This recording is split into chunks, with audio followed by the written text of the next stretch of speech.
So many things that every day you come to work and, you know, you hate the trainer, you hate the doctor, but right now I love them all. AP's riding a bike a little bit, actually did some shooting earlier in practice. Worked out a hair yesterday, that's going well. BJ's been good.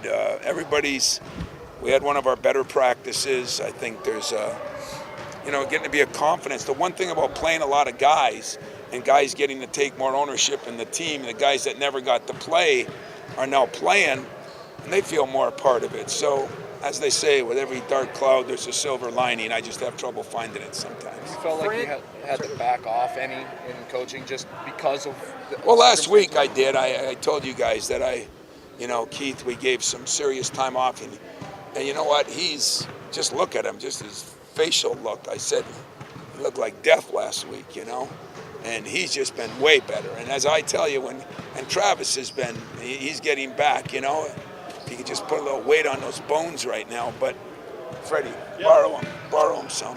But as I always tell you, if the head dies, the body goes, and both of our heads were half dead, and that hurt our body. But now they're coming back, and feel good about where they're at. After the game, Fran said that he thinks these injuries are a blessing for you because you're getting guys so many good minutes. He said that's a team you don't want to play in the tournament when they get those guys because you know what you're going to get from Dawson and Payne. Are you starting to see it that way? Well, I definitely think it's helped our chemistry even more, our camaraderie. We've had some guys step up. We've had some guys learn how to have to be the man a little bit. We got more out of Costello. It's not just the guys that were subs. I think starters have to do more. I appreciate that from Franny, but if he wanted to live the last 2 months with me, it wasn't as much fun as he thinks. But I do agree that we're surviving, and you have to learn how to survive. I mean, the chances are there's going to be a lot of close games. I think we've become better defensively because of it. I think we've put another emphasis on rebounding because of it. So we have to gang defend and gang rebound because we don't have certain bodies, and that's helped us. And at the end of the day, if you look around the teams that are struggling now that weren't, are they playing as good a defense? And that usually is a big part of it. I guess it's been 9 years since you played one of these non-Big Ten games this late in the year. Do you welcome it, or is it a thorn in the side? Well, as you can imagine, a couple weeks ago I said, boy, it'd be nice to have that weekend off and give my guys some rest. But then, like my guy said, they're going to Madison Square Garden, For a basketball player, that's utopia. And I still am amazed, if you ask Magic even where he'd like to play, or Steve Smith where he'd like to play, or it doesn't matter which pro, it's New York, Madison Square Garden, you had the Super Bowl, the Fall de Rall. It'll be another chance to see if we can stay focused on the task we have and yet enjoy the situation. And so, when I realized how I think it's going to be important for our players, and some guys that maybe wouldn't have got to play are going to get to play. My AD makes a lot of decisions, and 99% are right, and probably made another right one, win, lose, or draw. How about for a coach? Is it a kick or just another building? No, I think it's a little bit of a kick, especially when it's renovated and brand new. And so I think anytime you get to play in New York, especially under the media hype that'll be there, and I think that's a good thing. And it's a chance for your university, your program, and your players to all show a good side. And so that makes the coach happy. In terms of minutes for a guy like Appling, you treat it differently than you would a Big Ten game? That's a good question. It depends how he feels. He's looking so good now. He's got to play himself into some shape too because he got tired. We rested him. But I'm going to try I'm going to try to get into more of a rotation. It's one thing I'm going to try to do because the day I get AP back, that'll be the first big chore I have is to get our rotation down, and that's not going to be easy, and that's going to be some bumps in the road too. So it's not like when we get them back, everything's going to be fun, but it's going to be a lot more fun than it's been. Prep-wise, Georgetown, departure from a lot of the Big Ten opponents you've been going against? Different, yeah. The Princeton offense, probably some zone.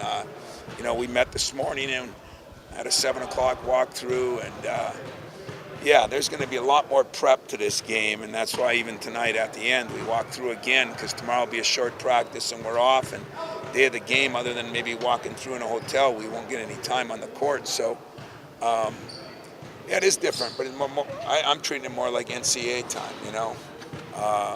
Let's prep for one game, and like it's in between a Friday, Sunday, and that's the way we've done it. How big was that win in Iowa? We were just up there talking about, outside of maybe the Detroit semifinal win in the tournament, Tom, that's one of your biggest wins, just as far as a need and how the team played. Just incredible. Not a great individual performance, but a great team effort. I'd say that's a good way to put it. And Judge said, you know, when I'm done, I'll look back, and this will be one of the bigger games that we've won in my career. And you know, maybe he's right. You know, I mean, it was big because so many people were involved in it, and there was a feeling of accomplishing something. And you know, when you're in a program that, you know, unless you get to a Final Four right now, sometimes you don't feel like you've accomplished anything. I think it was good for our guys to know we were underdog going in. There was a feeling of accomplishment for one game. What does that feel like, you know? You all focused in, you all worked together. We did not play great. Some of our best players did not have their best games, but we still found a way to win. And I think good teams got to find ways to win. I don't know how many games you've watched outside of the Big Ten, Tom, but watching the SEC the other day, it's not being called like the Big Ten. So my question is, I know the rules are different, but is any of that what we're seeing, what the Big Ten emphasizing with their officials? Because it was really strange, because it was actually interesting to watch an SEC game. Nothing like what you guys are doing. You know, I'm so tired of talking about it because it just gets people mad. It probably gets the refs mad, but, you know, I've stated it, and I will never change my opinion until something changes. It's not for me, and it's not because I'm old school and I remember the way it was. I just think there's too much damage. If we're going to do it, we got to add a 6th foul. We got to widen the lane so there's not as, you know, we got to do some other things then. And that's the only problem I have. But I've watched a lot of other games. Last night I watched a couple of, you know, I watched the Arizona game, and, you know, they played a little bit more like we do. And it's a wide open field, if you ask me. And there's been some strange games again. Are we going to think the Big Ten's a little down now because the bottom teams are beating the top? Are we going to think? But you called that. You said the bottom teams were. I mean, you better, said it. Better, and really good coaches. And let me tell you, we're going to have a lot of tough games here because it's just the way it is. And so, you know, maybe what we got is really good at the top and really good at the bottom. In the middle is, but I think still top to bottom, this league is really, really, really good. Kind of alluded to this off the top. Ford hit a huge shot. Costello had a big game and made some huge plays.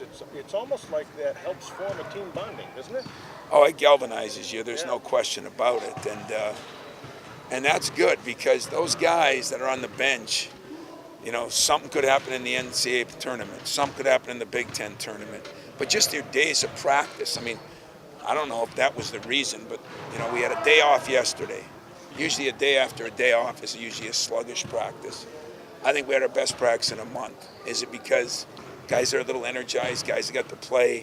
Is it because Gary and Keith and them are a little fresher because we gave them some time off last week? I don't know what the reason is. I'd like to find out so I could bottle it. Do you do anything for your birthday, or is it just another day? Just another day, man. Summers are for celebrating. You know, I never was a big guy celebrating birthdays or the New Year's Eve, you know, and those two things never were big. But as you can imagine, we got a ton of work with this team because of the prep. It's a difficult prep, and so we're going to spend some time. We're going to work tonight, and a lot of time to celebrate later. Are there some rules you can borrow from the old Northwestern preps? Does that mesh a little bit or not? A little bit, you know, different guys though. You know, these two guards are really good.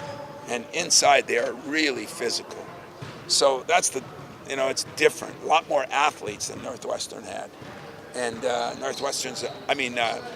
Georgetown's always been well coached, well disciplined, tough. That part hasn't changed. You know, I see young John and I see old John at the same time. And so I called Judd and he says, hey, you just got to bring Skiles back and have him throw behind the back pass. I think that was the last time we played him, wasn't it? I know you talked a little bit yesterday about getting more of a timetable for Adreian and Brad. kind of update on that a little bit. Well, Adreian is, I don't know how many were here when he went through a little bit of a workout here, shooting the ball. I mean, he hasn't done any running. He's biking and he's ornery, doesn't like it, which I don't blame him. But I told him, that the nice thing about this injury is that when he's good to go, he's going to be good to go, So I got to make sure he's physically, wind-wise, ready to go. And that's not a long process. So nobody likes riding a bike or swimming in a pool, although he's a good swimmer. So maybe that's one positive. But he's making progress, I mean, we're probably not going to practice him this week, but maybe starting next week if everything keeps going.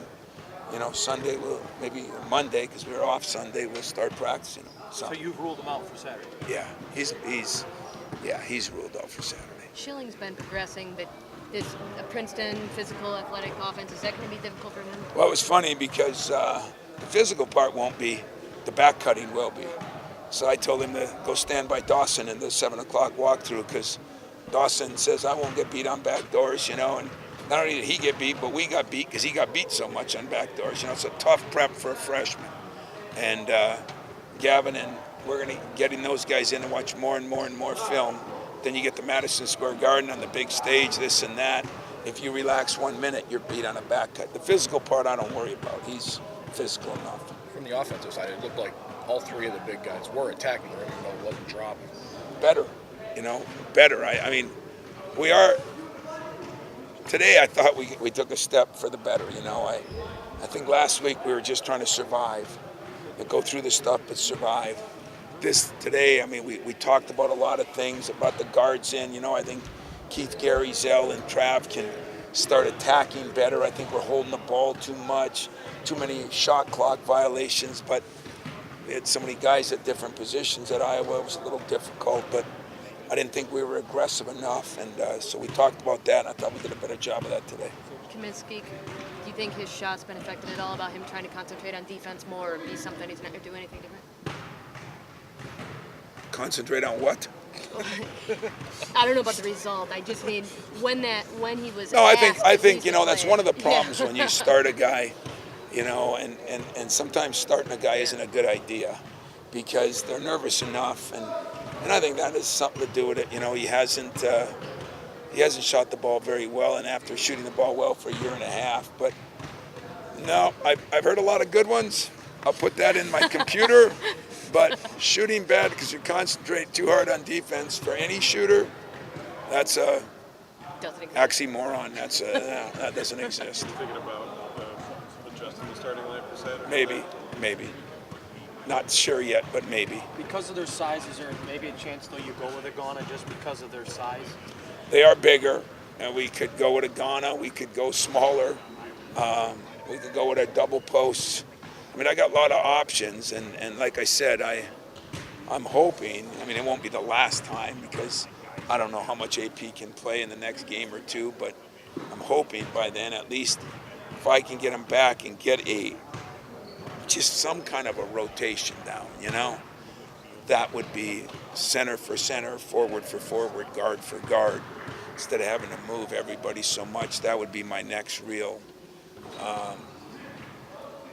mission. You talked about Iowa bringing players in and out in waves. Have you looked at your rotation? Because you're doing that a lot too. Well, we are, but ours is a little different. I mean, they've been doing it steadily. Theirs is more like ours used to be, where we had it written down before the game, Guys are coming in.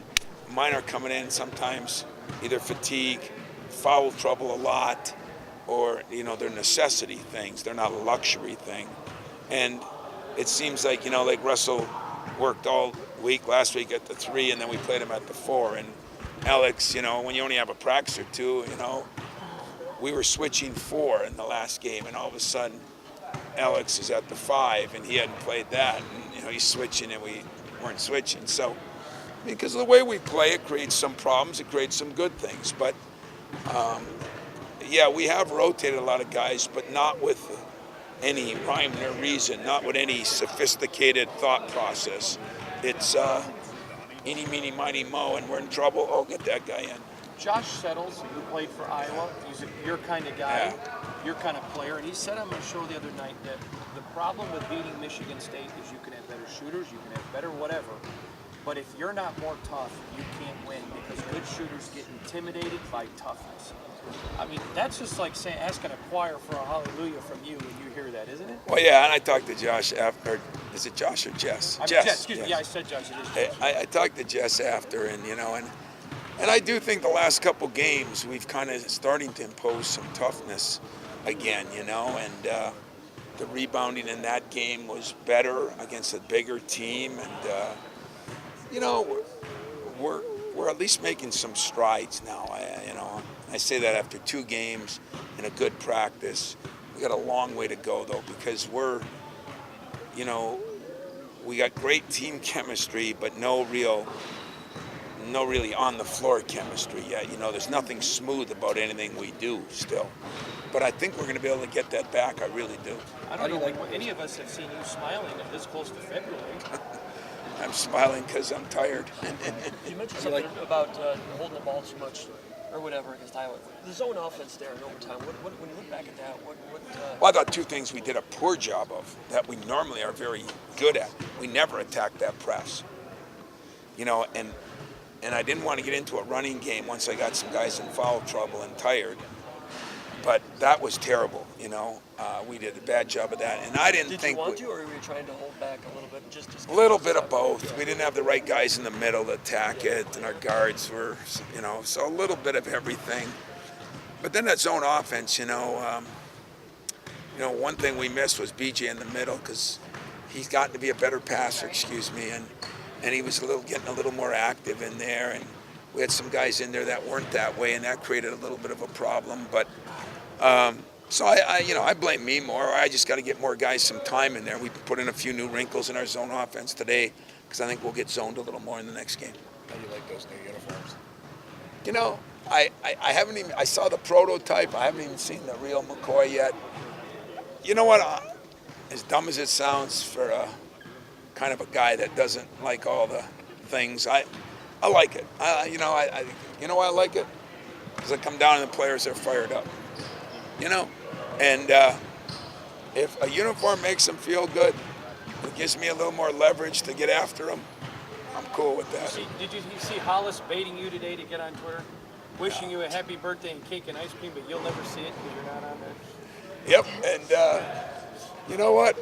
As long as the world handles Twitter like they're handling it in a negative way, you'll never see me on it. If it all turns positive, I'll be right on there tweeting with the best of them. But I ain't worried about starting in the next year or two because I don't like what I see out there.